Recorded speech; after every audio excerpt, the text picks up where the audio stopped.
The dawn of the Viking Age, a chapter in human history forged in the icy winds of Scandinavia and tempered by centuries of survival against an unforgiving land, did not begin with a single raid or battle, but rather with the slow, unrelenting rise of a people shaped by the raw elements of nature, by the crashing tides of the North Sea, by the haunting silence of snowy forests, and by a culture that prized strength, honor, kinship, and the will to carve a life from stone, iron, and fire. And though the world would come to know them as ruthless raiders and pillagers, the truth of the Viking genesis lies in a deeper current of necessity, adaptation, and relentless ambition. Long before their longships sliced through foreign waters, the Norse people, descendants of Germanic tribes who settled across the vast northern lands we now call Norway, Sweden, and Denmark, developed an intricate social structure rooted in clan loyalty, maritime skill, and warrior culture, and it was within this crucible of survival, with arable land scarce, winter harsh, and internal rivalries frequent, that the seeds of expansion and conquest took root, driven not merely by greed, but by the instinct to survive, to grow, and to find new fertile lands beyond their crowded fjords and frozen soil. In the centuries before the fateful year of 793 AD, when the monastery at Lindisfarne would be bathed in blood and fire, the Scandinavian people had already developed advanced techniques in ship metallurgy and navigation, and while their mythic worldview, shaped by tales of Odin, Thor, Loki, and the twilight of the gods, framed their understanding of life and death, fate and glory, it also infused their every act with spiritual consequence,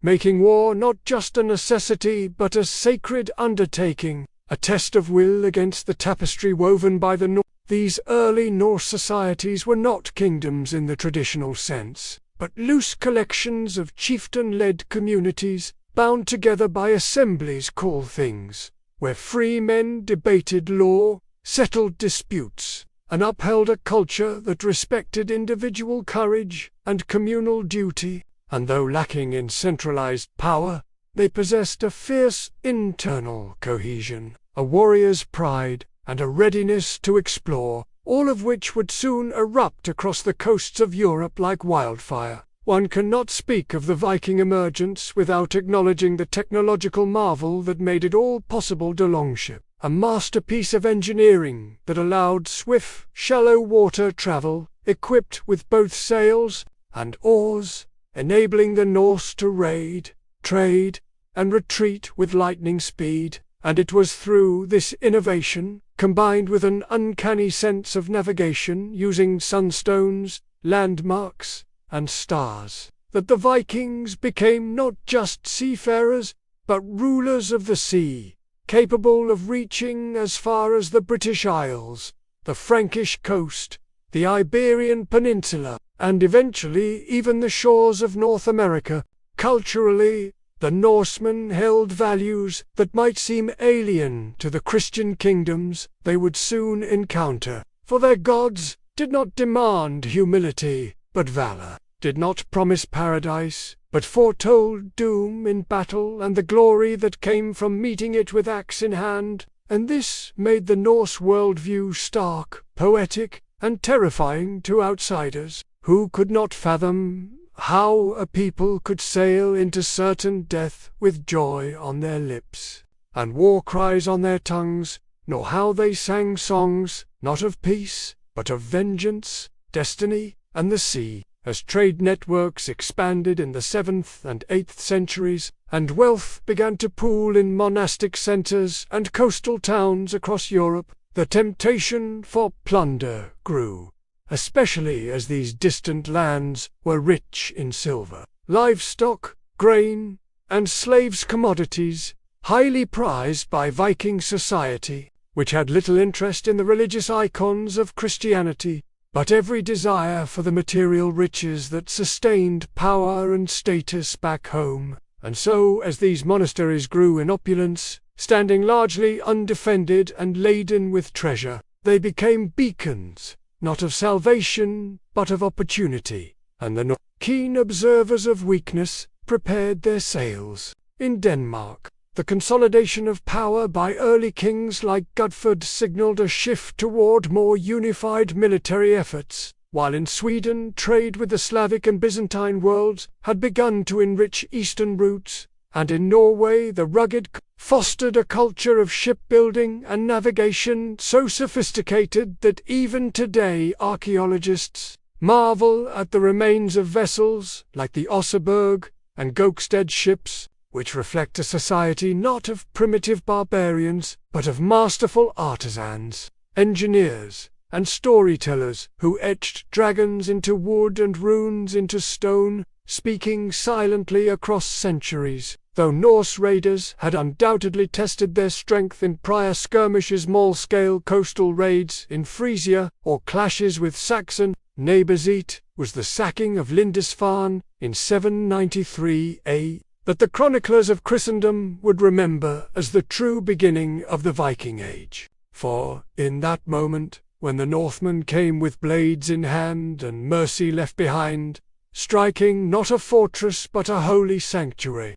killing monks, looting relics, and burning what once was sacred, the illusion of European invulnerability was shattered, and the myth of the Viking was born in fire. The Anglo-Saxon Chronicle recorded the event with dread, noting omens in the sky and divined punishment, for how could God allow such savagery if not to chastise his people? And it is here we must pause to understand that the Viking raids were not merely acts of violence, but also acts of communication, messages delivered by axe and fire, saying to the world, "We are here, we are many, and we will not be ignored." The rise of the Viking Age, therefore, was not a spontaneous eruption but a culmination of decades, if not centuries, of cultural maritime innovation, economic necessity, and religious divergence, and it was in this potent mixture that the Norse people found their identity, forged not in peace but in struggle, not in treaties but in tales of conquest, and as the dragon-headed prows of their ships loomed on the horizon, they heralded a new era, not just for Scandinavia but for the entire medieval world, an era where kingdoms would fall, cities would burn, and legends would rise from the smoke. To understand the origins of the Viking Age is to understand that it did not belong to one nation, one king, or one creed, but to a spirit of movement, exploration, and defiance. And while Christian monks wrote of the Norse as demons, heathens, and destroyers, their own sagas told another story, of brave men crossing endless seas, of women holding the hearth and guiding clans of gods, watching from high halls, waiting for the fated end, and of a world not feared but embraced in all its chaos, cold, and glory.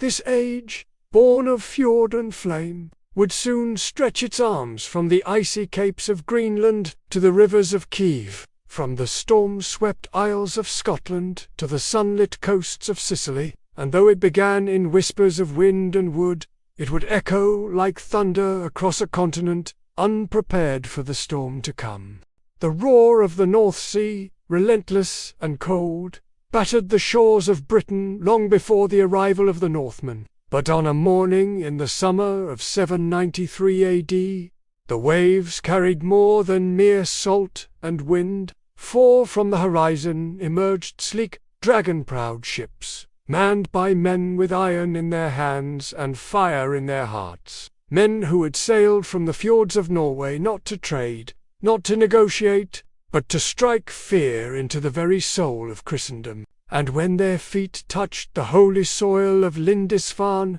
an island monastery off the northeastern coast of England, the world as the monks knew it was about to change forever. This was not the first raid in history, nor was it even the first Norse raid on foreign shores. As there had been earlier forays into Frisia and the British Isles, brief and brutal, but none had echoed across the annals of time like Lindisfarne. Not simply for the violence that transpired, but for the symbolism it shattered, for it was a place believed to be protected by divine grace, a house of God, filled with sacred relics, illuminated manuscripts, and holy men devoted to peace, prayer, and scholarship.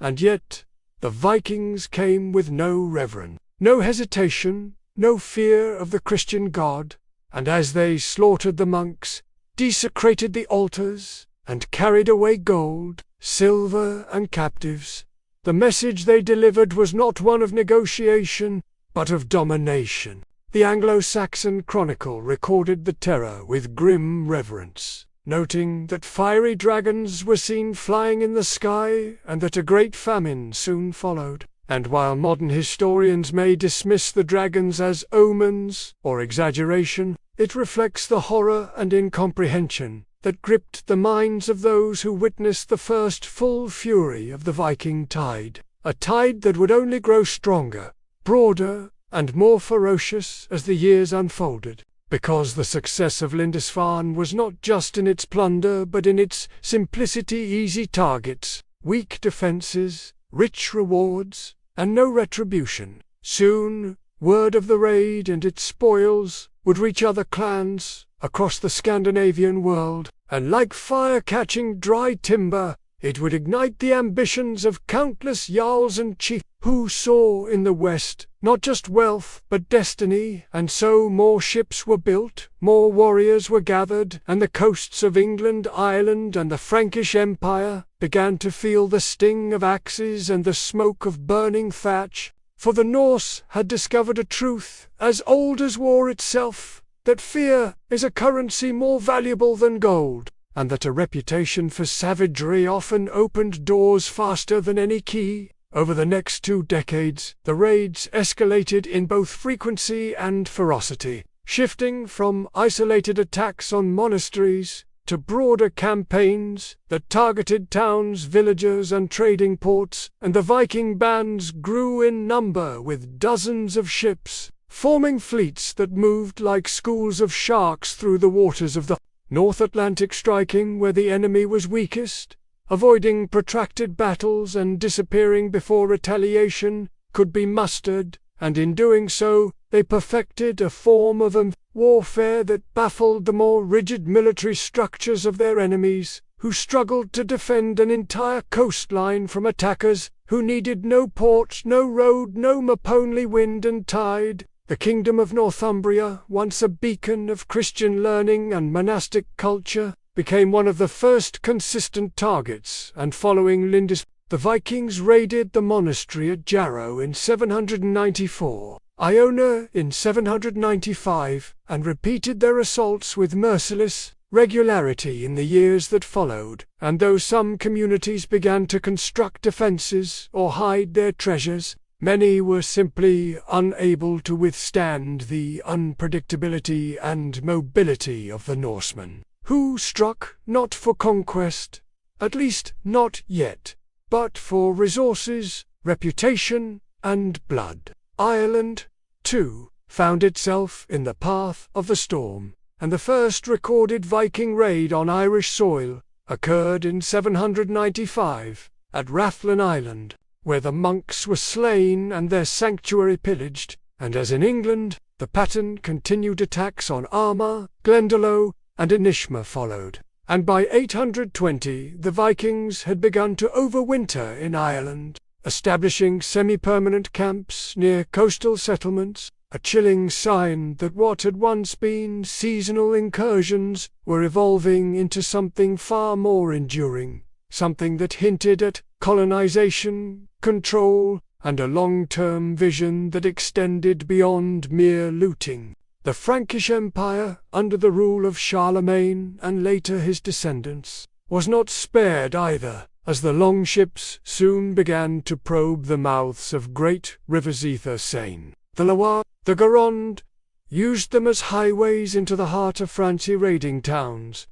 like Rouen, Nantes, and Bordeaux, and even threatening the imperial city of Paris itself. And although Charlemagne attempted to construct coastal defences, including watchtowers and fortified bridges, and imposed harsh penalties on local leaders who failed to resist the invaders, these efforts often fell short, for the Viking ability to appear, vanish, and reappear elsewhere made static defences largely futile. One of the most infamous of these raids occurred in 845 AD, when a fleet of 120 Viking ships, led by the legendary Ragnar Lothbrok, whose name would echo across both saga and fear, sailed up the Seine and laid siege to Paris, a city ill-prepared for such a coordinated and massive assault. And though the defenders fought valiantly, they were ultimately forced to pay a ransom of £70 of silver to secure their release, a staggering sum that not only filled Norse coffers but emboldened further assaults across the Frankish realm. For if the mightiest city in Francia could be humbled, then no fortress was safe, no bishopric untouchable, and no king beyond reach. The motives behind these early Viking raids were many and layered: economic need,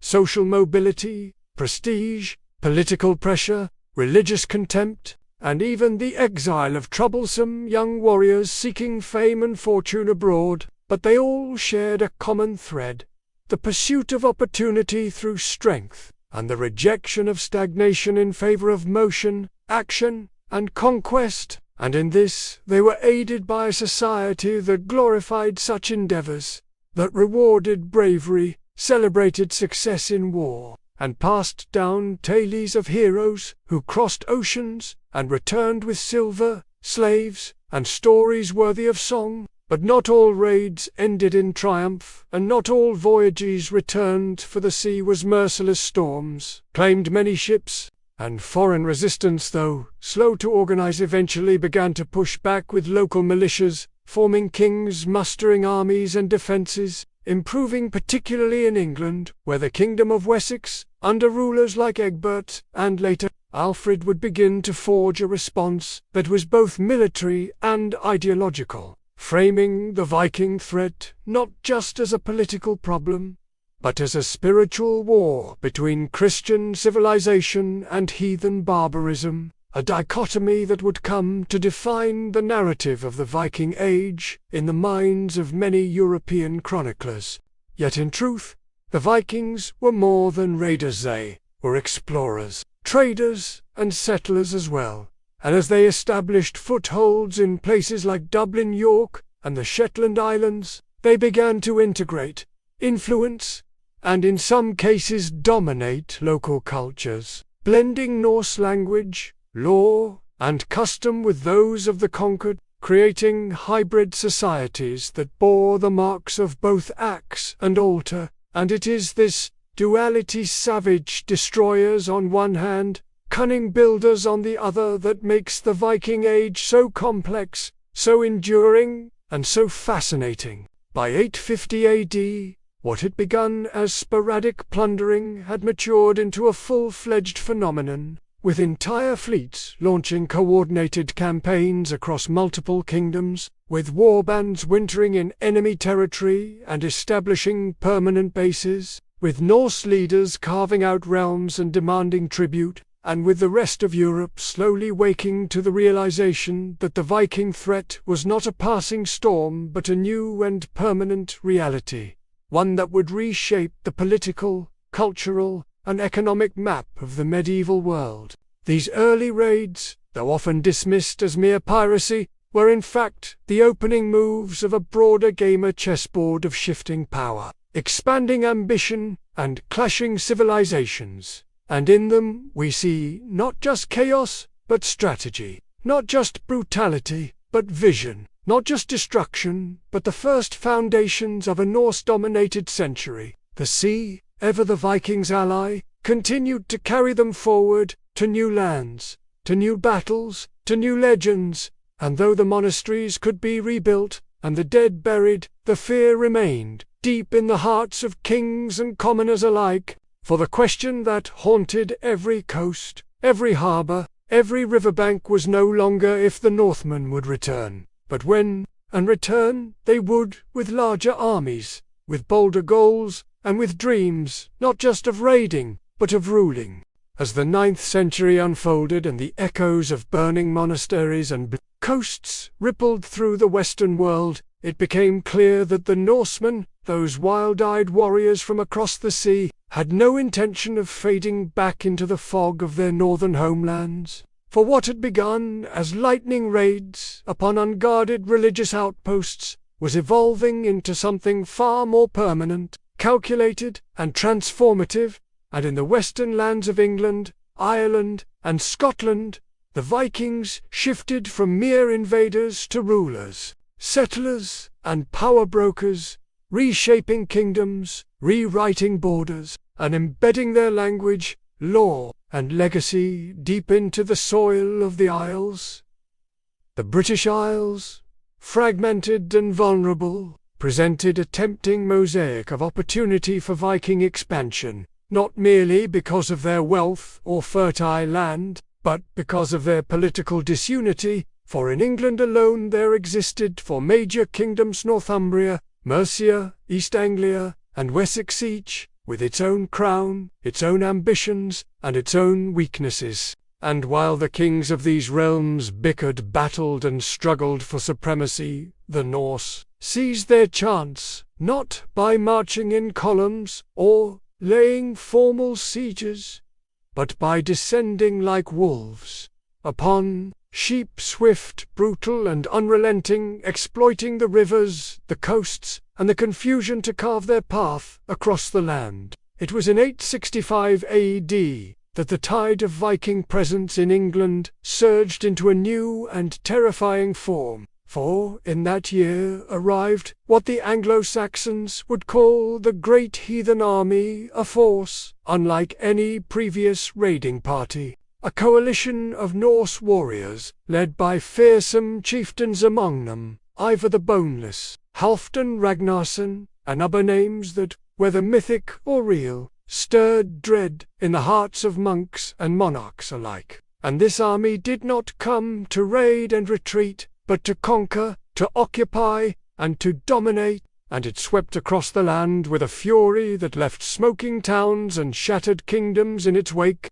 The kingdom of East Anglia was the first to fall, and though its king, Edmund, offered horses to aid the Norse advance, he was ultimately captured, bound to a tree, and executed with arrows in a manner that would immortalize him as a Christian martyr. And from there the great army marched north to Northumbria, a kingdom already weakened by internal civil war, where, in 867, they captured the city of York, slaying its rival, Kingsgar and Osbertand, establishing a Norse foothold that would endure for generations. For York, known in Norse as Jorvik, became not merely a fortress, but a thriving Viking city, complete with marketplaces, workshops, and a mingling of cultures that testified to the permanence of the Norse presence. Mercia, too, would feel the axe. And though it managed to negotiate a fragile truce, it did so at the cost of tribute, humiliation, and ever-shrinking borders, leaving Wessex ruled by King Thallard, and later by his brother, Alfred, as the last stronghold of Anglo-Saxon resistance. And it was in Wessex that the future of England would be contested in blood and fire, for here the Vikings met not a fractured realm but a determined enemy, and the battles that raged between Alfred and the Norse invaders would become the stuff of legend, not because they ended the Viking threat, but because they contained it, delayed it, and ultimately reshaped it. Ireland, meanwhile, presented a different opportunity and a different challenge. For unlike the kingdoms of England, Ireland in the 9th century was a patchwork of petty kingdoms and tribal alliances, each vying for influence and control, and it was into this chaotic landscape that the Vikings first arrived as raiders, then as settlers, and eventually as... And from the ashes of their early assaults rose cities Dublin, Waterford, Limerick, founded not by native Irish rulers, but by who used their maritime skill and warrior reputation to establish thriving trade hubs, importing slaves, silver, and exotic goods, while exporting furs, textiles, and terror. The city of Dublin, founded around 841 AD, as a Viking long-fought fortified naval encampment, grew rapidly into a centre of commerce, and under the rule of Norse Gaelic dynasties such as the Imma it became not only a dominant military power, but also a cultural fusion, where Norse and Irish customs mingled, where intermarriage occurred, and where sagas were sung in foreign accents. And though the Irish kings repeatedly attempted to expel the Norse from their shores, they often found themselves forced into alliances, into compromise, and into an uneasy coexistence that blurred the lines between conqueror and native. Yet the relationship between the Norse and the Irish was not one of peaceful integration alone, for throughout the 9th and 10th centuries, battles erupted again and again, with Norse warlords laying waste to monasteries like Clonmacnoise and Armagh, while Irish kings, such as Secnail and Brian Boru, launched fierce campaigns to reclaim their lands and their pride. And though victory shifted from hand to hand, the reality was that Ireland had been forever changed, but by a process of Norse infiltration that rewrote its politics, its trade networks, and even its languages, leaving behind a legacy that echoed in both sword and word. Scotland, rugged and remote, was not immune to Norse ambition, and though its mountainous terrain and clan-based society made large-scale conquest difficult, the Vikings, nonetheless, established a formidable presence along its coastlines and islands, particularly in the Northern Isles Orkney and Shetland and the Hebrides, when Norse settlers became so entrenched that the islands were effectively ruled as Norse territories, blending pagan and Christian customs, Norse and Gaelic languages, and creating a maritime culture that would endure for centuries, long after the Viking Age had faded from mainland memory. In the Orkneys, the saga of the Jarl Skieftons, appointed by the kings of Norway, unfolded like a tapestry of ambition and betrayal, and men like Sigurd the Mighty and Thorfinn the Skull-Splitter carved out legacies not only in blood but in stone, building churches, erecting roofs, and establishing dynasties that linked the windswept isles to the broader Norse world, while on the western coasts, raids penetrated into the heart of Dalriada and Strath, forcing local rulers to retreat, to resist, or to submit. And though full Norse dominion was never achieved on the Scottish mainland, their impact on its political evolution was undeniable. Even in the Isle of Man, a small but strategically vital location in the Irish Sea, the Vikings left their mark, transforming it into a Norse Gaelic hub of commerce and seafaring culture, where Viking law was spoken, Viking ships were docked, and Viking beliefs were practiced, albeit gradually tempered by Christian influence, and so pervasive was their presence that the island would later become part of the Kingdom of the Isles, a Norse realm that stretched across western Scotland and the Hebrides, tethered to Norway but shaped by the tides of Britain and Ireland. What emerges from the Viking experience in the West is not merely a tale of conquest, nor a simple narrative of raiders and kings, but a complex, interwoven saga of transformation, for in their Western campaigns, the Norse did not simply destroy, they built, they ruled, and they adapted, often adopting local customs, marrying local women, and establishing hybrid societies where Norse blood and local soil fused into something new. And this is why the Viking Age cannot be understood solely through the lens of violence, for while the axe loomed large, so too did the plough, the coin, the cradle, and the cross. And as the decades passed, as the descendants of those first Viking invaders grew up in cities like Jorvik and Dublin, speaking both Norse and Saxon, worshipping both Odin and Christ, trading with both Scandinavia and the continent, the lines between invader and native blurred, until the Vikings were no longer just a foreign threat, but part of the fabric of the land itself, its politics, its people, its past. By the mid-10th century, the tide had begun to shift once more, for in England the efforts of Alfred the Great and his successors had laid the groundwork for a unified Anglo-Saxon resistance, culminating in the reconquest of Danish territories and the gradual rollback of Viking dominance, while in Ireland, figures like Brian Boru rose to challenge Norse power, directly seeking not just to repel the foreigners but to unify the island under a single banner, and in Scotland, the Norse influence remained strong in the islands, but was gradually absorbed into broader Celtic structures. Yet despite these changes, the legacy of the Vikings in the West endured not just in place names, or in the shape of towns, or the bones of ships buried beneath modern cities, but in the deep cultural memory of conflict and convergence, in the tales of heroes and traitors, of kings and raiders, of gods and ghosts, who once came from the sea, bearing axes and ambition, and who, whether they stayed or died, left behind echoes that never fully faded. And so, in England, Ireland, and Scotland, the Viking Age was not merely a moment of fear, nor a single war, nor a passing nightmare, but a century-long reimagining of identity, power, and destiny, born from the sails of dragon-headed ships and the dreams of men who believed that nothing, no king, no church, no sea could stand against their will. While the western raids of the Viking Age roared with the clashing of swords and the burning of monasteries, with the blood of Anglo-Saxon kings spilled upon sacred soil, and the ships of Norse raiders anchoring in the hearts of Irish and Scottish waters,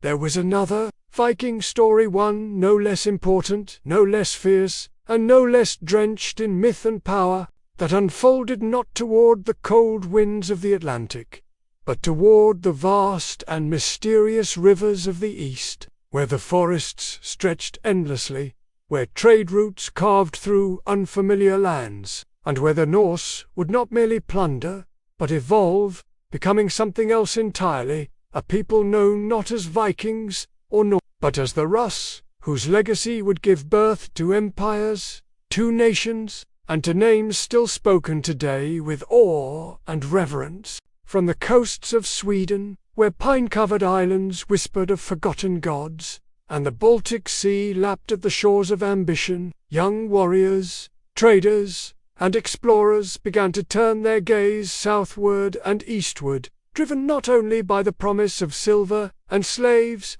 but by a hunger for land, for influence, and for control over the arteries of commerce that flowed between the frozen north and the golden domes of Constantinople. And with their sleek, long ships and sharp eyes, they entered the river systems that would define their future: the Neva, the Volkhov, the Dnieper, and the Volga, carving out paths through dense wilderness, through Slavic territories, through danger and opportunity, forging a new Norse identity that would be forever transformed by its contact with the East. Unlike the brutal, high-profile raids that defined the Viking presence in the West, the Eastern ventures were more nuanced, more strategic, and more entwined with commerce than conquest, for while the sword was always near, it was the merchant's silver tongue and the chieftain's vision of long-term dominion that shaped the Rus legacy.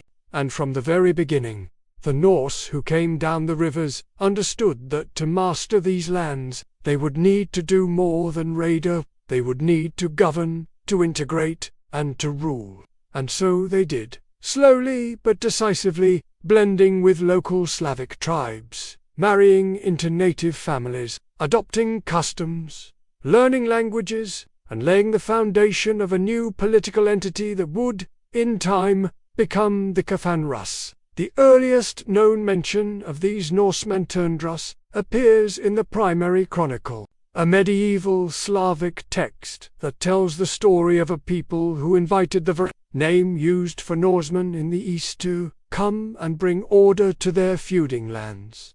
And while the accuracy of this account is debated, its symbolism is powerful, for it suggests that the arrival of the Rus was not just an invasion but a response to chaos, a consolidation of power offered by those who saw in the Northmen not only terror, but strength, order, and the chance for unity under a new banner. And the name of the man said to have answered that call was Rurik, a chieftain who established himself at Novgorod around 862 A, whose lineage would come to rule over one of the most influential and enduring states in Eastern Europe. Rurik's successors, most notably his relative Oleg of North, would expand southward toward the city of Kiev, a Slavic settlement of great strategic and commercial importance, nestled along the Dnieper River, which served as the main artery between the northern forests and the Black Sea. And in the year 882, Oleg seized control of Kiev, proclaimed it the capital of the burgeoning Rus state, and united the northern and southern territories under his banner, thus creating a realm that stretched across thousands of miles, incorporating numerous tribes, languages, and faiths, a patchwork of alliances and subjugations held together by the iron hand of Varangian authority and the golden lure of trade with Byzantium. The connection between the Rus and the Byzantine Empire, known in Norse as Miklagard, the great city, was more than a mere economic partnership. It was a cultural crossroads, a clash and fusion of two vastly different worlds. For while the Rus brought with them their rugged paganism, their love of battle, their worship of Odin, Thor, and Freya, the Byzantines offered opulence, refinement, bureaucracy, and the luminous theology of Orthodox Christianity. And it was in this meeting of wild and civilized, of axe and cross, of fur and silk, that new identities were forged, not in blood alone but in diplomacy, in intermarriage, and in the slow pull of influence across centuries. The early encounters between Rus and Byzantium were not always peaceful, for the Norse descendants of Rurik saw in Constantinople a city of unimaginable wealth, and in both 860 and 907 they launched attacks upon it, bold, audacious, and ultimately unsuccessful. But they did succeed in forcing the Byzantines to take them seriously, to engage with them, to offer trade agreements and diplomatic ties. And so what began as threats evolved into treaties, and under rulers like Igor, the son of Ruk, and later Sviatoslav, the Rus carved out a position as both rivals and partners of the empire, wielding the threat of their fleets as leverage, yet also becoming vital mercenaries, emissaries of the north. Among the most fascinating products of this East-West relationship was the Varangian Guard, an elite unit of the Byzantine imperial army composed primarily of Norse warriors, men who had sailed from Sweden, from Norway, from Iceland, to pledge their loyalty to the Emperor of Constantinople, wielding their famed two-handed axes with such ferocity and discipline that they earned a fearsome reputation across the empire. And these guardsmen, though far from home, carried with them the old traditions, the old gods, the old runes, even as they defended the Christian emperor and walked the marble halls of Hagia Sophia. And their presence is recorded not only in Byzantine chronicles, but in runic inscriptions left behind in places like the Hagia Sophia,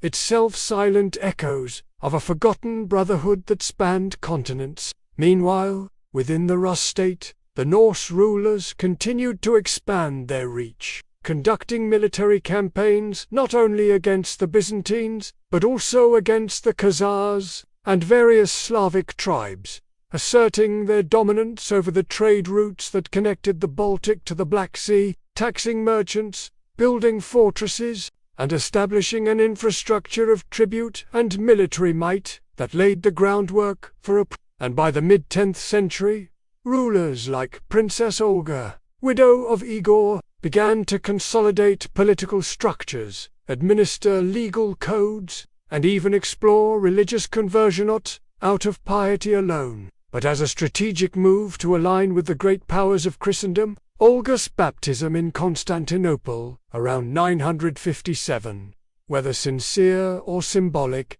marked the beginning of a slow and complex transformation that would culminate in the reign of her grandson, Vladimir the Great, who, after experimenting with various religions including Islam, Judaism, Western Christianity, and Norse paganism, ultimately chose Eastern Orthodoxy, was baptized in 988 and ordered the mass conversion of his people, an act that would forever bind the Rus world to the Byzantine religious sphere, and by extension, to the ideological and cultural legacies of Rome itself. This conversion was not merely a spiritual turning point, it was a geopolitical shift, a declaration of identity, a signal that the Rus, once pagans from the northern forests, had entered the stage of civilized diplomacy, had claimed a place in the family of European powers, had traded the thunder of Thor for the cross of Christ.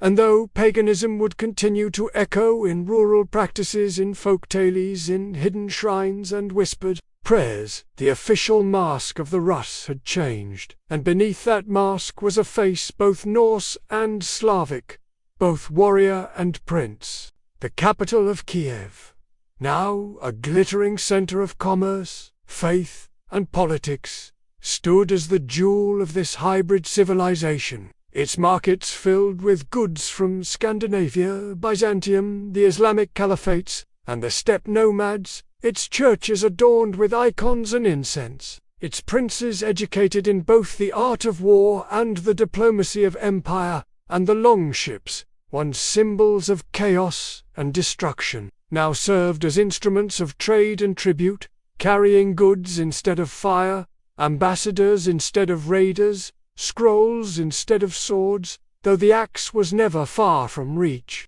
The Rus legacy, born in the sinews of Viking ambition, would continue long after the last Norseman laid down his sword, for from this fusion of blood and belief would rise a dynasty, a culture, a nation that would eventually be known as Russia. And though the modern borders, the modern ideologies, the modern wars have buried much of that origin in layers of history, the roots remain deep and undeniable, woven into the very name of the land, and in that name Rus lies the echo of the longships, of the sagas, of the frost-covered warriors who turned their backs on the Atlantic and sailed toward the sunrise. And so, while the Western Viking story ends in battles like Stamford Bridge and in the fading of raider kings, the Eastern story ends, not in defeat but in transformation, in assimilation, in the creation of a civilization that endures to this day,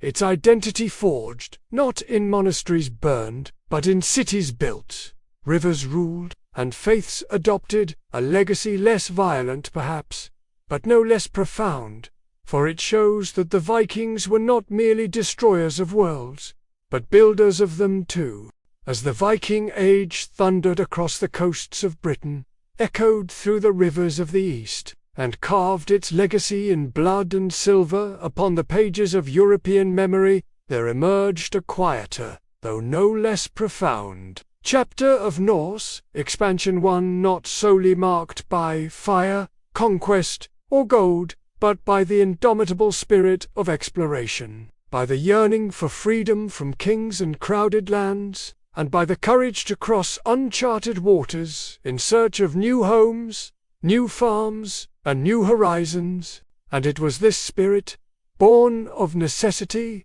ambition, and a profound connection to the sea, that carried the Norse into the vast, untamed reaches of the North Atlantic, where the winds blew colder, the nights stretched longer, and the stars pointed not to old kingdoms, but to unknown shores, waiting to be named, settled, and remembered. The story begins with Iceland, a land of fire and ice, of steaming lava fields and glacial whose silent isolation had gone unnoticed by the broader world for centuries, but whose discovery by Norse eyes in the late 9th century marked the beginning of one of the most remarkable migrations in medieval history. For, according to the Icelandic sagas, a Norseman named Nidard was the first to sight the island around 860 AD, after being blown off course while sailing to the Faroe Islands, and he named it Snyland, meaning snowland, though he did not settle, and it would be a few years later that Gara Svafarsson, another Norse explorer, would circumnavigate the island, recognizing it as more than a barren rock, and establish temporary lodgings there, before returning with tales of its potential, its rivers, its wildlife, and the solitude it offered to those weary of the crowded mainland. But it was Vilgeharsson, known in the sagas as Raven, for the birds he released to guide him across the sea, who gave the island its enduring name, or Iceland, after witnessing it choked with ice and despairing of the harsh winters that froze his livestock and tested the limits of human endurance. And yet, despite the cold, despite the isolation, despite the terrifying emptiness of the land, others came, drawn not just by the promise of new land, but by the promise of new freedom, for in Norway the consolidation of power by King Harald Fairhair had begun to drive independent farmers outlaws, and minor chieftains to seek refuge beyond his reach. An Iceland untamed and unclaimed offered a canvas upon which they could paint their own laws, their own farms, their own fate. By the 870s, the great Icelandic migration had begun in earnest, with ship after ship braving the dangerous northern seas, carrying families, livestock, tools, and the weight of dreams not yet realized. And these settlers, mostly from western Norway and its coastal regions, established homesteads along Iceland's arable coasts, particularly in the southwest, carving turf houses from the earth-clearing fields for barley and sheep, and founding the building blocks of what would become one of the most unique societies in the medieval world. Republic of farmers and poets, governed not by kings or armies, but by consensus, law, and the word of the sagas. It was in the year 930 AD that the Althing was established at a vast plain flanked by cliffs and rivers, where all free men could gather to debate laws, settle disputes, and declare verdicts under the open sky. And this parliament, among the oldest continuous assemblies in the world,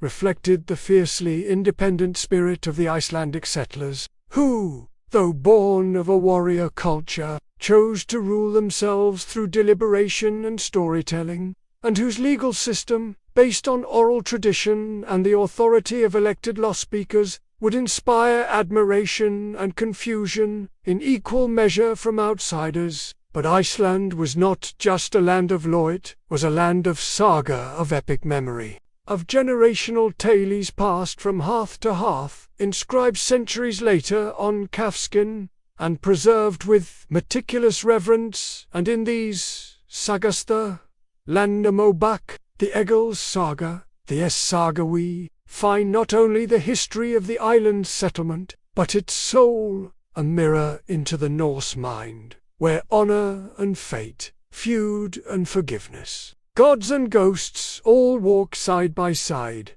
shaping a people whose identity was forged as much in verse as in blood. Yet even Iceland, vast and wild though it was, could not contain the full measure of Norse ambition, and so the horizon called again, drawing eyes and sails westward, deeper into the cold blue unknown, and there, beyond the sea, a land that would become both triumph and tragedy in the Viking tale. Discovered around 982 AD by one of the most infamous and indomitable figures in Norse history, Eric the Red, a man of fierce temper and fierce vision, exiled from Norway for manslaughter, then exiled again from Iceland for similar crimes, who saw in exile not punishment but possibility, and who sailed west with determination and fury, driven not only by the urge to survive but by the desire to rule. What Eric found was a land far less green than its name would suggest, a marketing flourish born of necessity, for he knew that to attract settlers he needed to sell hope. And so Greenland it became, despite its icy cliffs and sparse pastures, and when he returned to Iceland with tales of fertile fjords and unclaimed land, his charisma and reputation were enough to inspire several hundred settlers to follow him back across the sea, founding two main colonies, the Eastern Settlement and the Western Settlement near present-day Narsarsuaq and Nuuk, where they built turf houses, raised cattle and sheep, and established a society modelled after that of Iceland, complete with chieftains, farms, and even a Christian bishopric. In the later years, for a time, the Greenland colonies thrived, trading with Europe for iron, timber, and grain, while exporting walrus ivory, sealskins, and narwhal tusks, commodities exotic and valuable to medieval European markets. And yet,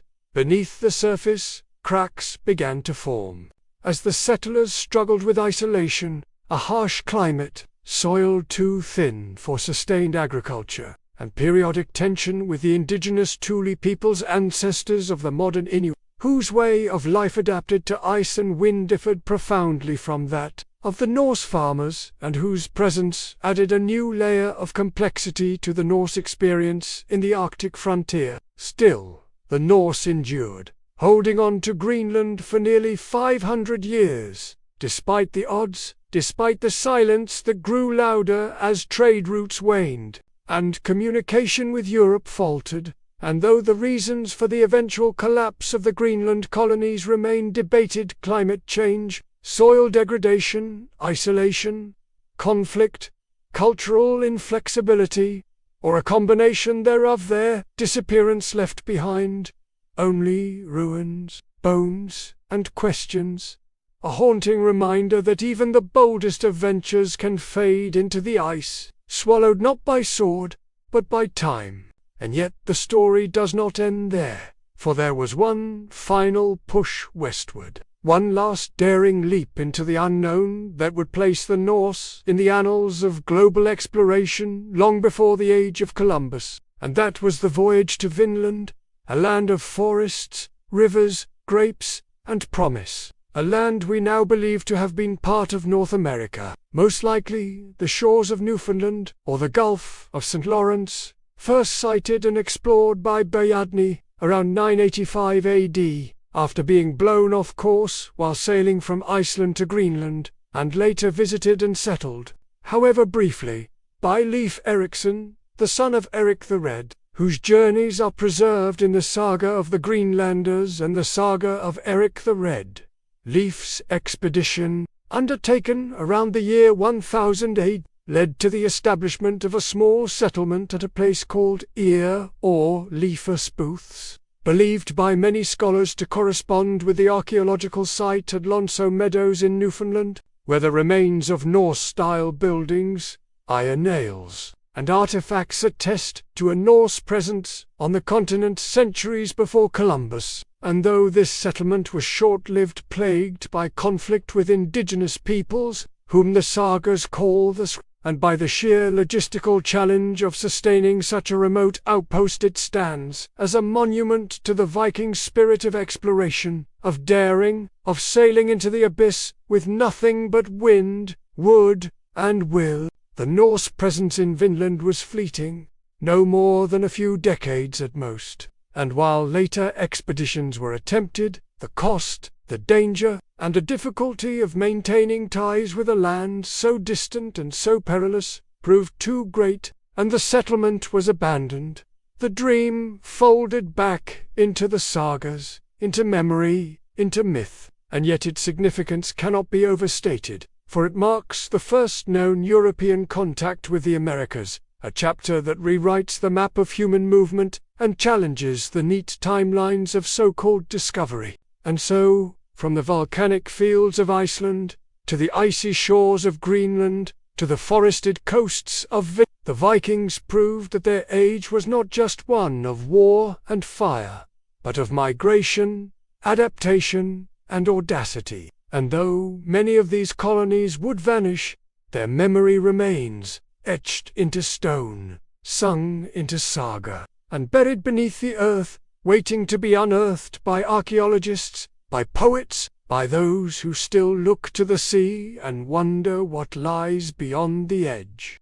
Before the cross cast its long shadow over Scandinavia, before kings bowed to bishops and Viking children were baptized in the name of Christ, there existed a world not ruled by scripture or sermons, but by song, stone, and sacrifice, a world where gods walked among men in whispered tales, where the wind in the trees carried omens, where thunder was not a meteorological event, but the hammer of a god crashing across the sky, and where the universe itself was a vast, living organism, formed from the bones of a slain giant, spun upon the branches of a cosmic tree, and destined to one day collapse in fire, frost, and finality, for the Norse religion, if it can even be called a religion in the modern sense, was less a doctrine and more a worldview, an interwoven tapestry of myth, ritual, fate, and nature that shaped the identity of an entire people, from the humblest farmer to the fiercest warrior.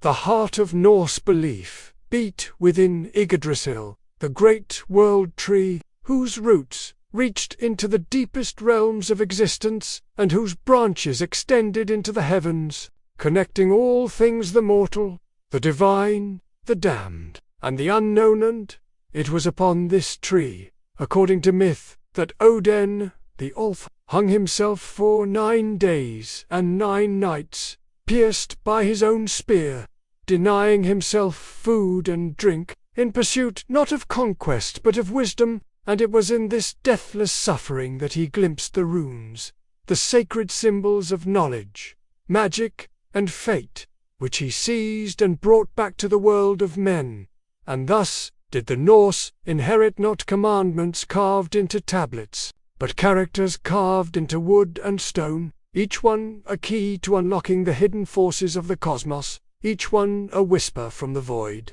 Odin himself, perhaps the most enigmatic and multifaceted of all the Norse gods, was not a simple figure of divine majesty, but a paradox-wise yet cunning, noble yet treacherous, a wanderer cloaked in grey who traded an eye for insight, who walked among mortals in disguise, who craved not worship but sacrifice, for he was the god of kings and poets, of battle and prophecy, of the slain and the seers, and his whole Valhalla stood not as a place of eternal peace, but as a waiting ground for warriors who died in battle, chosen by Valkyries, those shield maidens of fate who swept across battlefields like ravens, plucking the brave from the dying and delivering them to Odin's hall, where they would feast, fight, and prepare for Ragnarok, the prophesied end of all things. Beside Odin stood Thor, the Thunderer, the Hammer-wielder, the protector of Midgard, the world of men whose fiery beard and booming rage made him the most beloved of all the gods among common folk. For while Odin was a distant, mysterious figure, Thor was visceral, immediate, and mighty. A god who could be called upon, in storms, in childbirth, in battle, in the forge, and whose weapon, Meglerlin, was not merely a tool of war but a consecrating force, used to bless marriages, oaths, and graves, and whose enemies the Jotun, or giants, represented not only chaos and destruction, but the ever-present threat that the world might fall to untamed forces, should Thor's arm ever falter. Then came Loki, the shapeshifter, the brother of Odin by blood oath, but not by kin, a figure of charm, wit, mischief, and madness, who could not be trusted yet could not be ignored, for it was Loki who fathered monsters, who provoked the gods, who crossed every boundary and defied every rule, and though his actions often led to disaster, the death of the god Balder, the chaining of Fenrir, the birthing of Jormungandr, and Helgi was also essential, for in Norse myth, even betrayal has its place, even chaos is part of the design, and it is Loki who, bound in agony beneath the earth dripping, venom upon his face, will break free at Ragnarok, leading the armies of destruction against the gods he once called kin. The Norse pantheon, however, was not limited to these central figures, for there were dozens of gods and goddesses, spirits and ancestors, whose domains extended over every aspect of life. Rhea, goddess of love, war and death, who claimed half the battle dead for her own whore, and rode a chariot drawn by cats. Freya, her brother, a god of fertility and prosperity, whose sacrifice at the coming of Ragnarok signals the fading of abundance. Tyr, the one-handed god of justice, who placed his hand in Fenrir's jaws to bind the beast and paid the price for honor. Heimdall, the ever-watchful guardian of Bifrost, the Rainbow Bridge, who will sound the horn Jollahorn at the end of days. And Hel, the cold, somber daughter of Loki, who rules the underworld realm that bears her name, receiving those who die of illness or age rather than in battle. These gods lived not in heaven but in Asgard, one of the 9 realms of existence in Norse cosmology, which included Alfheim, Svartalfheim, Muspelheim, and Helheim, the land of the dead. And all of these realms were connected by Ygd, watched over by creatures such as the eagle who sits atop the tree, the squirrel Ratatoska who carries insults between the eagle and the serpent Nihacht, Jigar, at the roots, and the 3 Nornzurdvadand, unschooled, who weave the fate of gods and men alike, and whose decrees cannot be undone, not even by Odin. To live as a Norseman under this cosmology was to live with the ever-present awareness of fate, or word, a concept that permeated every choice, every battle, every storm, and every death, for while strength, cunning, and courage could shape one's path, the ultimate outcome was believed to be written in the strands of destiny, and it was this belief that gave Norse culture its fatalistic courage, its boldness in the face of overwhelming odds. For to die with a sword in hand was not tragedy but triumph, a fulfillment of one's role in the saga of the world, and a ticket to a better afterlife. Rituals in Norse religion were local, communal, and often bloody, conducted not in temples but in sacred groves, in longhouses, on mountaintops, or beside ancient stones, where chieftains or seers, known as Gogar or Vavlor, would lead ceremonies involving feasting, storytelling, prayer, and sacrifice in them all, and in darker moments, human offered, to gain the favor of the gods, or to seek their guidance. And while modern interpretations often romanticize the Norse as democratic and enlightened, it must be remembered that theirs was a warrior faith, a harsh and unflinching creed where might and myth walked hand in hand, and where the will of the gods could be as cruel as it was.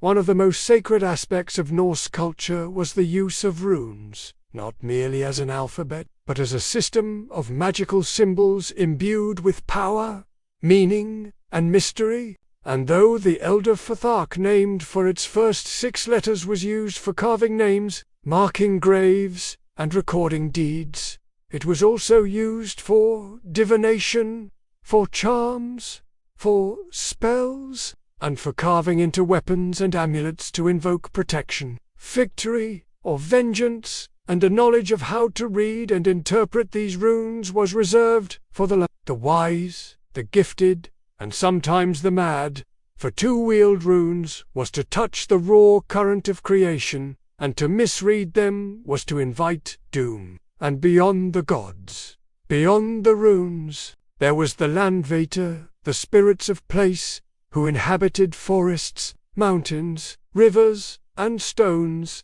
guardians of sacred spaces who demanded respect, offerings, and humility. And the Norse, though fierce and proud, knew that to insult a hill, to build upon a sacred grove, to cut down a tree inhabited by a spirit, was to bring sickness, misfortune, and madness. And so their world was filled with boundaries, both seen and unseen, lines drawn not by maps but by myth, not enforced by armies but by awe. And it is perhaps this sense of reverence for the unseen that most deeply colored their worldview. for they lived in a world alive with meaning, where every echo in the woods, every strange dream, every raven on the fence post, was a message waiting to be understood. Yet for all their belief, for all their piety, the Norse knew that their gods were doomed, that their world would end. For Ragnarok, the twilight of the gods, was not merely a prophecy but a certainty, a destiny already unfolding, in which the gods would fight their final battle against the giants, against Loki and his monstrous children, against chaos itself, and though they would fight valiantly, though Thor would slay Jormungandr and die from its poison, though Odin would fall to Fenrir and be avenged by his son Ve, though the heavens would burn and the seas would rise, the world would perish in fire and frost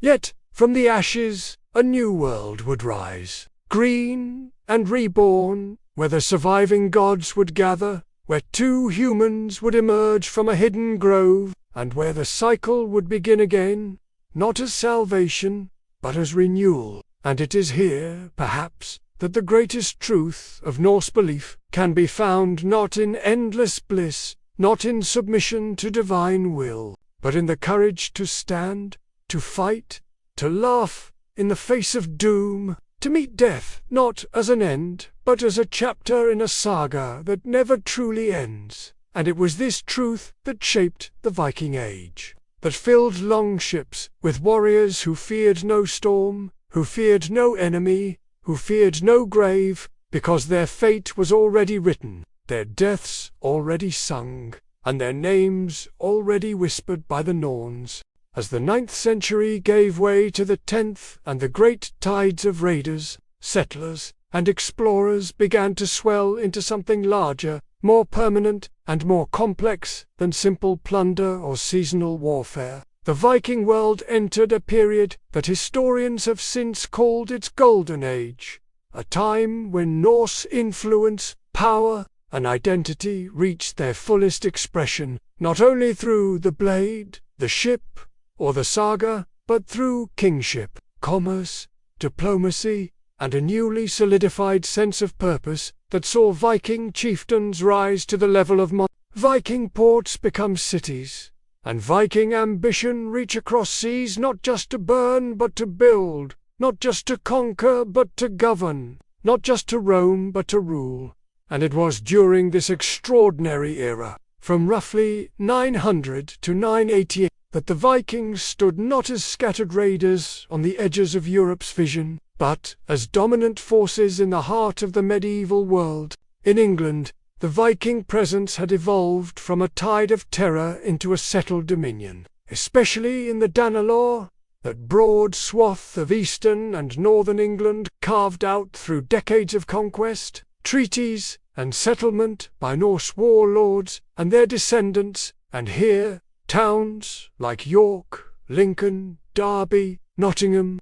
and Leicester served as vibrant Viking hubs, not just military strongholds, but economic and administrative centers, where Norse and Anglo-Saxon customs began to fuse into a hybrid identity, where Old Norse mingled with Old English in markets and courts, where runnerstones marked graves beside Christian crosses, and where the Norse, once feared as foreign invaders, now served as lords, tax collectors, merchants, and farmers, overseeing a multicultural landscape that owed its existence to both the sword and the plough. The kings of Wessex, particularly Alfred the Great and his son Edward the Elder, had spent much of the late 9th and early 10th centuries fighting to contain and push back Viking expansion, not only through war but through fortification, negotiation, and religious framing of the struggle as a divine conflict between Christian civilization and pagan chaos. And it was under King Athelstan, often considered the first true king of a united England, that the Anglo-Saxon response reached its full maturity, culminating in the Battle of Brunanburh in 937. Athelstan and his allies defeated a coalition of Scots, Northgales and Danes in a clash so massive and bloody that it became immortalized in epic verse, a national mythos that cast the English crown as triumphant over the fragmented forces of the north, and yet even in victory, the influence of the Vikings remained deeply woven into the fabric of English life. In Ireland, the Norse presence had grown into a network of Norse Gaelic kingdoms, especially in the cities of Dublin, Waterford, Limerick, Cork, and Wick, all of which had been founded or expanded by Viking settlers, and though early Viking raids had targeted Irish monasteries with ruthless frequency, over time, the Norse became part of the political chessboard, allying with and fighting against Irish kings in equal measure, marrying into Irish dynasties, adopting elements of Irish culture, and turning Dublin into a bustling urban centre of trade, governance, and naval power, complete with fortified walls, coinage, and a complex hierarchy of jarls, warriors, craftsmen, and slaves, whose daily lives bore witness to the blending of Norse and Gaelic traditions into a culture that was neither fully one nor fully the other, but something entirely new and uniquely Irish Viking in character. Meanwhile in Scotland, the Norse had consolidated control over the northern Isles Orkney and the Hebrides as well as portions of the mainland's western coast, where their influence extended through maritime power, kinship networks, and military dominance, and though these Norse communities were geographically fragmented, they maintained close ties with the Norwegian heartland and were governed by jarls loyal to the kings of Norway, such as the famed Earl Sigurd of Orkney, who expanded his domain across the Highlands and Isles, and left behind not just battlefields, but runic legacies and archaeological remains, testify to a centuries-long Norse imprint on Scottish land, language and bloodline. Beyond the British Isles, the Norse world stretched eastward through the Baltic Sea into what is now Russia, Ukraine, and Belarus, where the Rus, descendants of Swedish Vikings, had by the 10th century established a powerful network of trade cities along the Dnieper and Volga rivers, including Novgorod, Smolensk, and especially Kiev, which had become the heart of the Kievan Rus, a state that fused Norse, Slavic, and Byzantine elements into a thriving civilization deeply connected to the rest of Europe and the Islamic world through trade routes that brought furs, wax, and slaves from the north, and returned silver, silk, and luxury goods from the south. And it was under rulers like Prince Igor, Princess Olga, and later Sviatoslav, that the Rus expanded militarily, engaged diplomatically with the Byzantine Empire, and even employed thousands of Norse warriors in the Varangian Guard, the elite personal bodyguard of the Byzantine emperors in Constantinople, whose loyalty, skill, and brutal efficiency were both admired and feared throughout the empire. Back in Scandinavia, the Viking homeland itself had begun to change, as once fragmented tribal territories coalesced into centralized kingdoms, driven by both internal consolidation and external pressure. And it was in this context that the first kings of a unified Denmark and Norway emerged, men who sought not only to command their neighbors, but to secure their rule by standardizing coinage,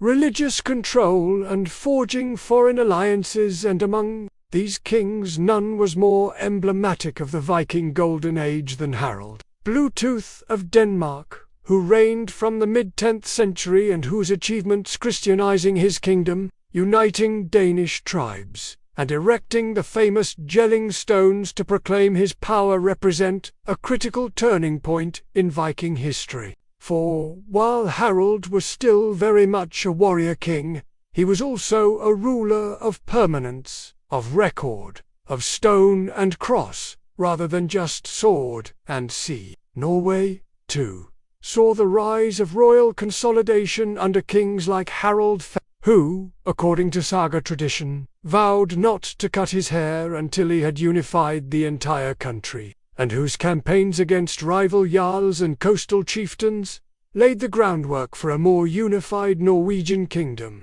though true central control would take generations to solidify, and even then would be challenged by geography, feuding nobles, and the ever-present lure of the sea for many. Norwegians, especially those from the western fjords, preferred the promise of independence found in Iceland, Greenland, or the distant shores of Vinland, rather than submission to a centralized crown, and thus the Viking spirit of exploration never entirely yielded to the structures of kingship. The economy of the Viking world during this golden era blossomed with a vibrancy seldom attributed to a so-called barbarian culture, for far from being simple raiders, the Norse were skilled traders, artisans, and navigators, whose ships crossed not only the North Sea but the Baltic, the North Atlantic, and the Mediterranean, and in markets from Birka to Kupang, from Hedeby to Dublin, one could find Arabic silver dirhams,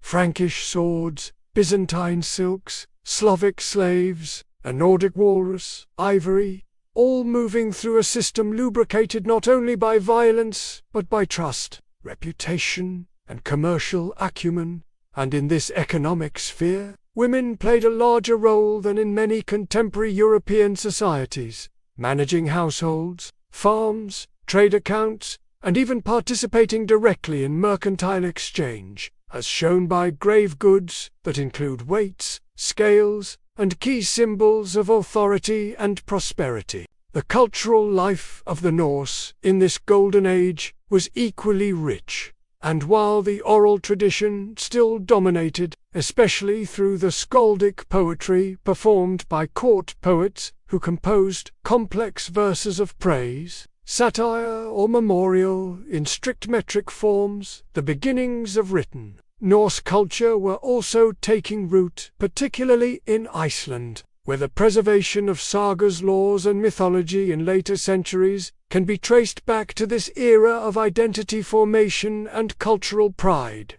And even in the absence of widespread literacy, the memory of lineage, of heroic deeds, of ancestral roots and divine origins was kept alive through communal storytelling, ritual performance, and the physical carving of identity into runestones, especially in Sweden, where thousands still stand, bearing names, boasts, prayers, and warnings to a world that would one day forget the men who made them. And yet, for all their power, for all their reach, for all their cultural and political, even the Viking world of 900 to 980 was also beginning to experience the subtle yet irreversible currents of change, driven by Christian conversion, diplomatic integration, and generational shifts in values and aspirations. For as Norse kings made treaties with Christian neighbors, as Norse warriors served Christian empires, as Norse merchants traded in Christian towns,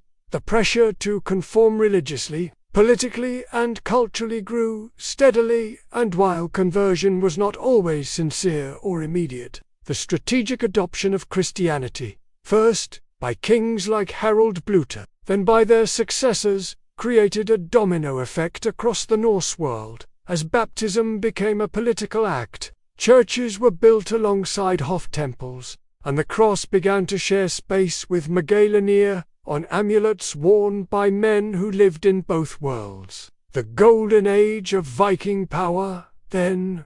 was not merely an era of expansion and triumph, it was also the beginning of transformation, the cresting of a wave that had traveled across continents, oceans, and centuries, and which would soon begin to break upon the shores of history, not with a single collapse, but with a gradual, generational redefinition of what it meant to be Norse, to be Viking, to be warrior, king, merchant, or myth. And in this light, the period between 900 and 980 AD stands not as an isolated chapter, but as a hinge between two worlds, between the age of saga and the age of scripture, between the sea and the sword and the church and the crown, between the howl of the berserker and the chant of the monk. And it was glorious, as the golden embers of the Viking Age glowed in the forge of kingship, commerce, and cultural triumph between the late 9th and early 10th centuries, a deeper and more transformative fire began to smoulder beneath the surface.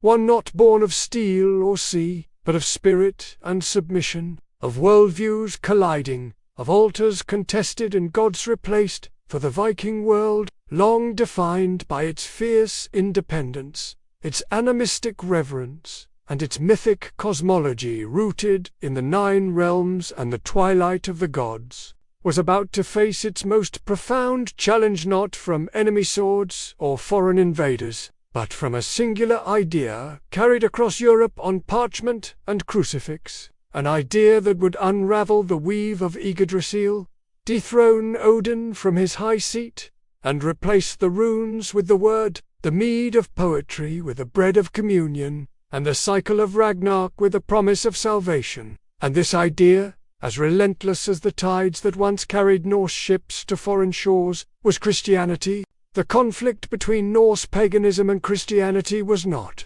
at first, a clash of armies, or the ringing of cathedral bells over burnt temples, but rather a gradual, insidious, and deeply complex struggle between 2 fundamentally different visions of the cosmos, of life, of death, and of what lay beyond the veil. For the Norse believed in a world governed by fate, by spirits of land and blood, by gods who walked among men, and by cycles of war, death, and rebirth, whereas Christianity offered a linear path, a singular God, a universal morality, and an eternal reward or punishment after death. And it was precisely this contrast, the fatalistic defiance of the Vikings versus the submission and humility demanded by Christ, that made the encounter between these 2 belief systems not only inevitable but volcanic. At the outset, Christianity was viewed by many Norse as a foreign curiosity, a religion of monks and kings, of crosses and relics, of strange prayers and softer warriors, whose tendency to kneel, to forgive, to build, rather than burn, appeared almost alien to a people whose deities feasted on fallen warriors, whose ceremonies involved blood sacrifice, and whose laws were spoken aloud beneath open skies rather than written in holy books. And yet, beneath that disdain, there was also intrigue, for Christianity came not only with priests but with silver, with political alliances, with the promise of legitimacy on the European stage, and so it was that the first conversions were not spiritual awakenings, but strategic calculations made by kings and chieftains who saw in the Church a useful ally, a tool for statecraft, a sword sheathed in robes. One of the earliest such figures was King Harald Hardrada of Denmark, who was baptized in 826 AD in Mainz with the support of the Frankish Emperor Louis the Pious, not out of heartfelt conviction, but as part of a political bargain to gain military support in his rivalry with other Danish claimants to the throne. And although his conversion failed to spark a broader Christian movement in Denmark at the time, it set a precedent that the cross could be wielded as effectively as the axe, that baptism could be as potent as bloodletting, and that faith, or at least the outward show of it, could be manipulated for the purposes of power, legitimacy, and diplomacy. Over the ensuing decades, this pattern would repeat across Scandinavia, with varying degrees of sincerity and success, as kings and chieftains began to weigh the benefits of adopting Christianity merely for their own souls, which few seemed particularly concerned with, but for the diplomatic clout, the trade connections, and the internal control it offered. For unlike the decentralized, ritual-based Norse faith, Christianity came with a hierarchical church structure, literate clergy, codified laws, and the ability to sanctify rule with divine authority, thus allowing ambitious rulers to centralize their power under the guise of divine right, to eliminate rivals deemed heretical or pagan, and to replace oral tradition with written edict. In Norway, the struggle between Christianity and paganism would erupt with particular ferocity under the reign of King Olaf Tryggvason, who returned to his homeland in the late 10th century not only to claim the throne but to impose the Christian faith upon his people with fire sword and force of will, demolishing sacred groves, drowning those who refused baptism, and building churches where Hof temples once stood. And though his zealotry was admired by continental Christian chroniclers, it also sowed seeds of rebellion. For the Norse were not a people easily cowed by threats of damnation or promises of paradise, and the gods of their ancestors, who had stood by them through famine, war, and exile, were not so easily forsaken by the people who still heard their names in thunder, in dream, and in blood. Resistance to conversion was not merely theological, it was cultural, political, and existential. For to abandon Odin, Thor, Freya, and the spirits of the land was to abandon one's ancestors, one's identity, one's very place in the saga of the world. And so, across Norway, Iceland, and Denmark, there arose pockets of resistance, secret rites, hidden idols, and whispered sacrifices carried out under cover of darkness, even as churches rose upon the ruins of sacred groves. And while some converts embraced the new faith with genuine fervor, many more adopted it in name only, wearing crosses around their necks while still carving runes into their doorposts, calling upon Christ in daylight and the old gods in the storm. In Iceland, the conversion story took a different, almost uniquely Icelandic path, one marked not by bloodshed but by law, debate, and a remarkable act of compromise, for though Christian missionaries had arrived on the island by the year 1000, and though tensions between pagan and Christian households had begun to rise, threatening civil war, the Icelandic Althing, that ancient parliamentary body of freemen and chiefs, decided to resolve the matter not by battle but by consensus, appointing the pagan law speaker, Wargeir, to deliberate and decide the future of the nation's faith. And after spending a day and night under a fur cloak in silent contemplation, Wargeir emerged to announce that Iceland would officially adopt Christianity, but with concessions, that old rites could still be performed in private, that certain pagan customs could continue, and that the gods would not be banished but allowed to fade gently, with dignity, into the mists of memory rather than being eradicated by fire and decree. This act, so different from the forced baptisms and scorched earth conversions seen elsewhere, allowed Iceland to transition peacefully into a Christian nation while preserving the literary, cultural, and historical heritage of the pagan past. And it is perhaps no coincidence that Iceland, unlike many other converted lands, would become the great preserver of Norse mythology, the home of the poetic Edda, the prose Edda, written down in later centuries by Christian scribes who, though devoted to the new faith, still carried within them the echoes of the old, and who ensured that Odin, Thor, Loki, and the rest would not be forgotten, but immortalized. Back in Denmark, the story of Harald Bluetooth, who famously claimed on the Jelling Stone to have won all of Denmark and Norway and made the Danes Christian, reflects a similar duality, for while Harald did indeed convert and promote the building of churches, his motivations were as much about consolidating royal power and aligning with the Christian kingdoms of Europe as they were about spiritual truth. And though Christianity would eventually become the official religion of Denmark, it was not achieved overnight, nor without resistance, nor without centuries of syncretism, wherein Norse gods continued to live in folk tales, festivals, and cultural memory long after the last pagan altar had been buried beneath a nave. The deeper reality of this conversion period is that it was not a clean break,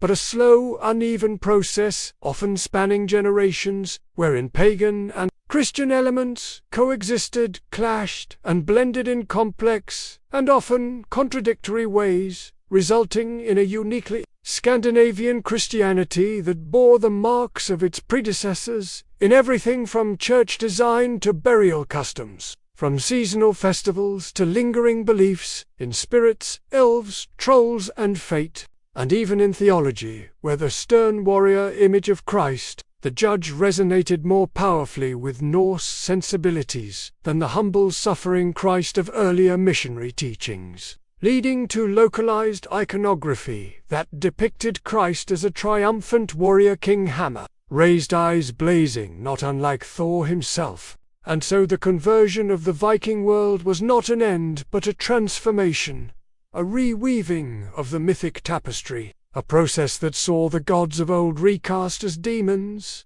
saints, or fairy beings, that saw the sacred groves replaced with chapels, the runnerstones replaced with crucifixes, the skalds replaced with scribes. And yet, despite all this, the Norse spirit endured, reshaped but not broken, baptized but still bold, and the echoes of the old faith continued to ripple through the centuries, through folk tales whispered at hearths, through stories told in sagas, through the silent weight of runes carved into forgotten stones, and through the cultural memory of a people who, though conquered by the cross, never fully forgot the howl of the wolf at Ragnarok, or the wisdom found at the bottom of Mimir's well. And in that twilight space between gods and saints, between saga and scripture, between the hammer and the cross, the Viking world began to fade, not as a defeat, but as an evolution.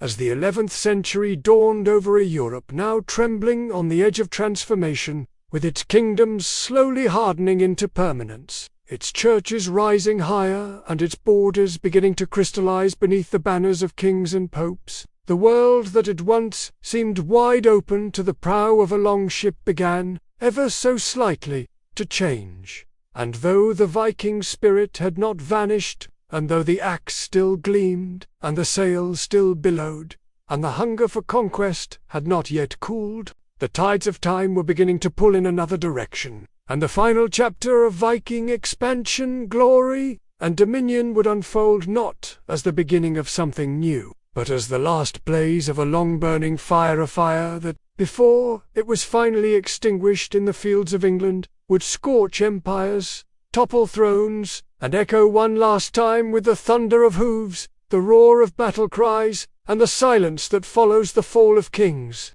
In the final century of Viking warfare and ambition, the most powerful expression of Norse resurgence came not from isolated raiding bands or from small coastal warlords, but from a new generation of organized, centralized, and monarch-led invasions, backed by the wealth of kingdoms, the loyalty of professional armies, and the sharpened memory of ancestral glory. And nowhere was this new face of Viking ambition more pronounced than in the figure of Sweyn Forkbud, King of Denmark, whose reign from the late 10th century saw a calculated and relentless campaign against England, not as a target of plunder but as a crown to be seized, a realm to be ruled, and a legacy to be cemented in history, not by burning monasteries, but by wearing the crown itself. Sweyn, the son of Harald Bluetooth, inherited both a Christianized kingdom and a warrior tradition,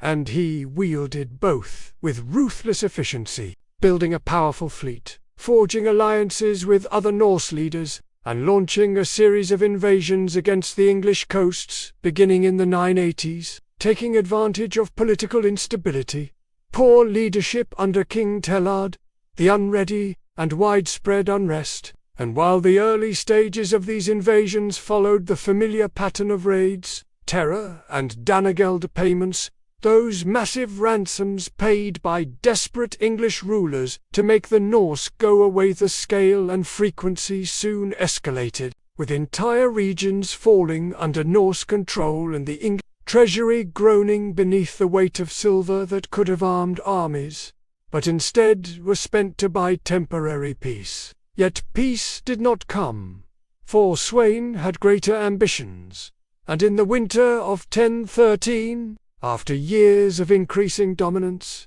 he finally forced Thalard into exile. took London, and declared himself King of England, achieving what no Viking leader before him had managed to do, not just to conquer the land but to rule it, to sit on its throne, to make it part of a greater Scandinavian empire that now stretched across the North Sea. And though his reign would be brief, he died just weeks later in early 1014, leaving the throne contested. His conquest marked a turning point, a signal that the age of the raider was ending, and the age of the Viking king was reaching its apogee. Sweyn's son, Canute the Great, would take up the mantle with both military force and political cunning, returning to England in 1015, defeating the forces of Letharid's son Edmund Ironside at the Battle of Stamford in 1016, and eventually becoming King of all England. And it was under Canute's rule that the Viking world saw its most extraordinary consolidation of power, for he was not merely King of England, but also of Denmark, and later Norway, creating what is now known as the North Sea Empire, a vast and interconnected realm, spanning from the icy fjords of Scandinavia to the green hills of Wessex, united not just by conquest, but by administration, law, and trade, and ruled by a king who, though born of pagan blood, governed as a Christian monarch, issuing laws, attending mass, and seeking legitimacy in the eyes of both Pope and Prince. Sianut's reign, from 1016 to 1035, was marked by relative peace, prosperity, and cultural fusion, and under his leadership, the Norse influence in England shifted from one of fear to one of governance, as former Viking settlements were formalized, as Scandinavian nobility mingled with Anglo-Saxon earls, as churches rose where once stood pagan shrines, and as the Danish court in Winchester and London served as centers of a new hybrid civilization, one that drew from both its Norse heritage and its Christian present. And though Canute maintained his ties to Scandinavia, visiting Denmark and asserting control over Norway, his power center was England, and it was from this island that he governed an empire that, while remains one of the most impressive feats of Norse political ambition in all of history, yet even as Canute stood at the height of his power, the seeds of fragmentation were already being sown, for his empire, like many built by conquest, depended heavily on personal strength, loyalty, and charisma. And after his death in 1035, his sons Harald, Harefoot, and Harthocnut failed to maintain unity, and by 1042, the English crown had passed back into the hands of the native Anglo-Saxon line, with the coronation of Edward the Confessor, signaling a brief restoration of rule and a growing sense among the English elite that their future lay not with Denmark, but with their own traditions, their own saints, and their own sovereign destiny. Still, the Norse did not vanish from England, for the legacy of Danelaw, of Danish earls, of Norse law codes and place names and bloodlines remained strong, and in Northumbria, East Anglia, and Yorkshire, the Viking identity lingered like a shadow on the land, while across the sea, in Norway, a new figure began to rise, Harald Hardrada, a man whose name would come to define the last great Viking invasion, a warrior forged in fire, exile, and ambition, who had served as a mercenary in the Varangian Guard of Byzantium, fought in the east, gathered wealth and followers, and returned to Scandinavia determined to claim kingship, glory, and one final chance at the kind of heroic destiny sung about in the skaldic verses of old. Harald Hardrada, who became King of Norway in 1046, was a warrior of the old mold, and the New World, a man who blended the saga hero with the statesman, the axe with the crown, and, though his reign was marked by attempts to consolidate power, reform taxation, and centralize authority in a land still defined by regional jarls and independent farmers, it was his eyes toward England that would write his name into legend. For in 1066, after years of tension between rival claimants, and following the death of Edward the Confessor, Harold launched an ambitious invasion of northern England, allied with the exiled Anglo-Saxon noble Tostig, seeking to seize the throne from Edward's successor, Harald Hardrada, and to restore Norse dominance to a land long shaped by its Viking past. Harold's fleet crossed the North Sea with hundreds of ships and thousands of warriors, landing near York and quickly winning the Battle of Fulford, where the Norwegian army crushed the local English forces under Earls Edwin and Mer. And it seemed for a moment that the old power of the Vikings had returned,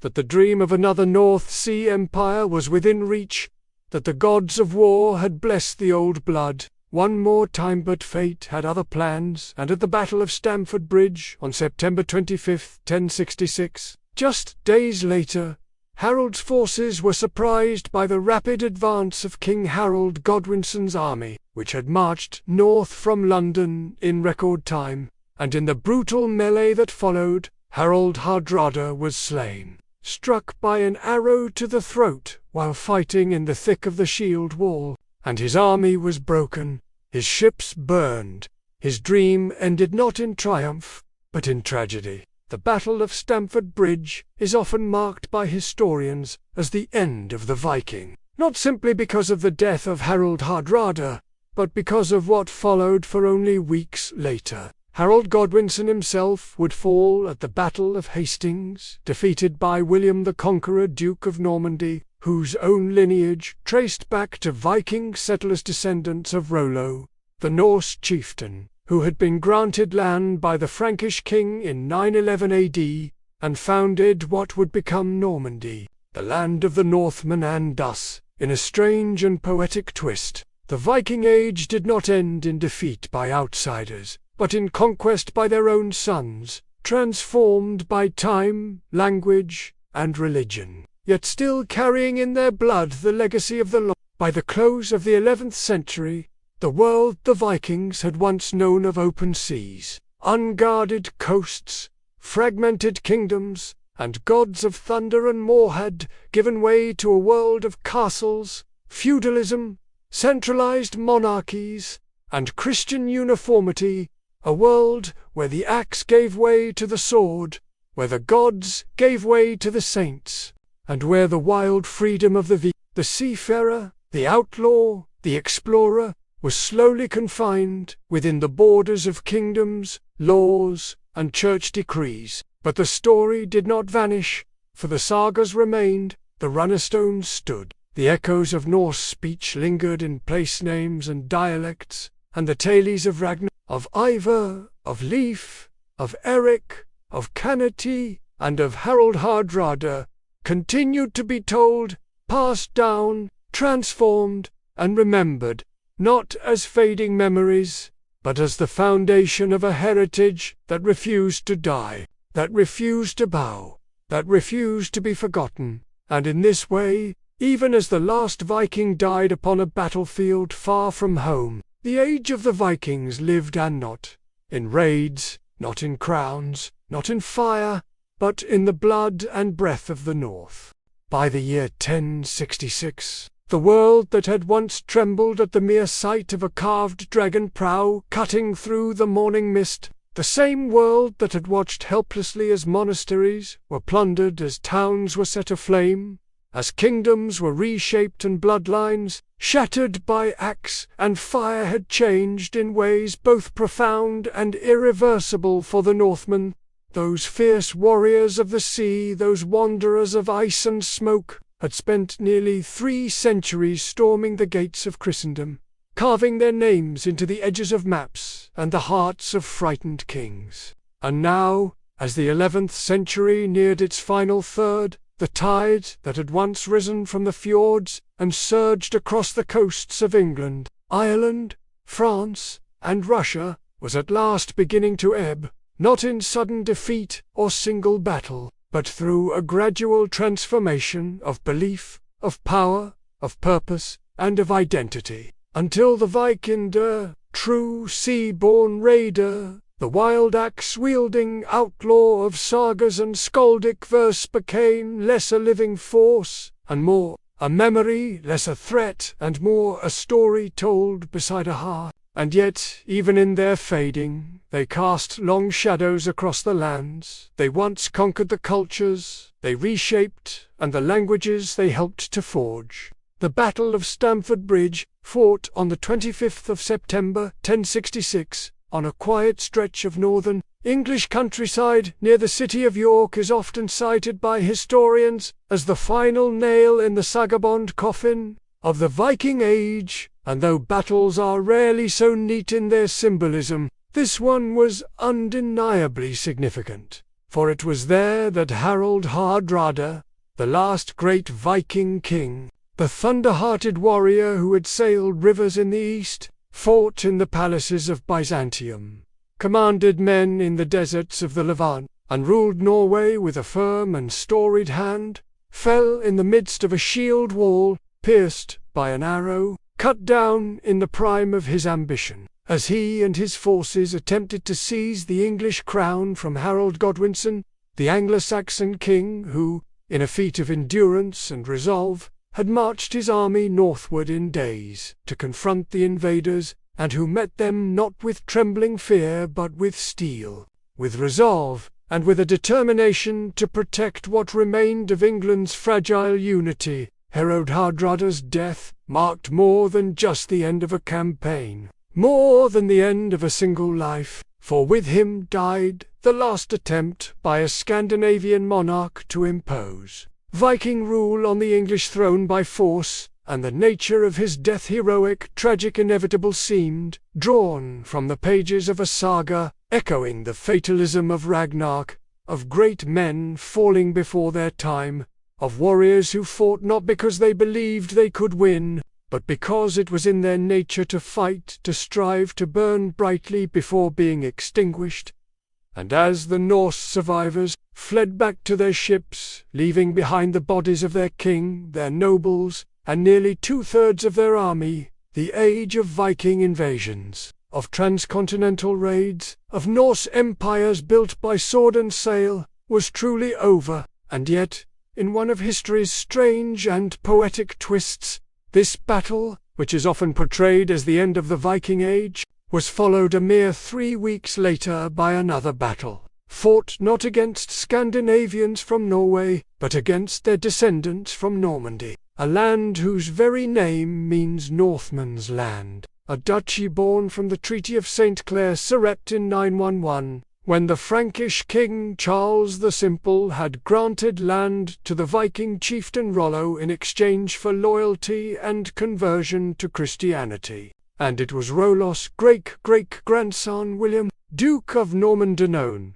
to history as William the Conqueror, who crossed the English Channel with a fleet and an army, asserting his claim to the English throne, and who met and defeated Harold Godwinson at the Battle of Hastings on October 14, 1066, thus completing the conquest of England not by the axe of a Viking warlord, but by the sword of a feudal duke descended from them. So it was that the Viking Age, though ending in its purest form with the fall of Hardrada at Stamford Bridge, did not vanish entirely, but instead dissolved into the bloodstream of Europe, its legacy carried forward not by wild raiders or berserker kings, but by kings crowned in cathedrals, by barons in castles, by dynasties that bore Norse blood, but spoke French, prayed to Christ, and ruled by law, and thus the Viking's spirit, rather than being extinguished, was transformed, repurposed, rebranded, and reborn in the form of the very kingdom's courts and clerical hierarchies they had once fought so hard to resist. The Norse homelands Denmark, Norway, and Sweden underwent their own internal evolutions during this time, as the chaotic, clan-based structures of the early centuries gave way to centralized supported by Christian institutions, literate clergy, and administrative reforms that slowly but surely replaced the thing with the throne, and the old heroes lived on in the sagas. The everyday reality of Viking life had become far more domesticated, more regulated, and more grounded in the rhythms of agrarian feudalism than in the roaming wilderness of earlier centuries. Denmark, long a centre of Viking strength, emerged in the 11th century as a stable, Christian kingdom, under the rule of kings such as Sweyn Estridsson and his sons, whose realm extended influence over Scania parts of England, and at times over Norway, and while the ambitions of Cunot's North Sea Empire could not be sustained after his death in 1035. The idea of Denmark as a centralized, diplomatically active state remained cemented by the adoption of coinage, Latin literacy, ecclesiastical authority, and alliances through marriage and treaty rather than through conquest and fire. Norway, once fragmented by fjords and feud in God, became increasingly unified under the rule of kings like Olaf II. Harald, after a period of exile and warfare, returned to his homeland, determined to impose Christianity by force if necessary. Dying in 1030 at the Battle of Stamford, yet becoming a martyr whose cult helped legitimize royal authority and Christian values in a land still haunted by Thor and Odin, and whose legacy helped pave the way for the further centralization of Norwegian royal power under Magnus the Good and Harald Hardrada, even as those same kings continued to dream Viking dreams of conquest beyond their shores. Sweden, somewhat more isolated and slower to fully Christianize than its neighbors, nonetheless followed a similar trajectory, with the pagan temple at Uppsala eventually giving way to cathedral and bishopric, with kings like Olofsgat converting and issuing coinage with Christian symbols, and with the trade cities of Sigtuna and later Visby becoming centers not of Viking raiding parties but of international commerce connecting the Baltic to the wider European economic web, and establishing a Swedish presence, not through raids, but through influence and trade. Outside of Scandinavia, the Viking legacy endured in many forms,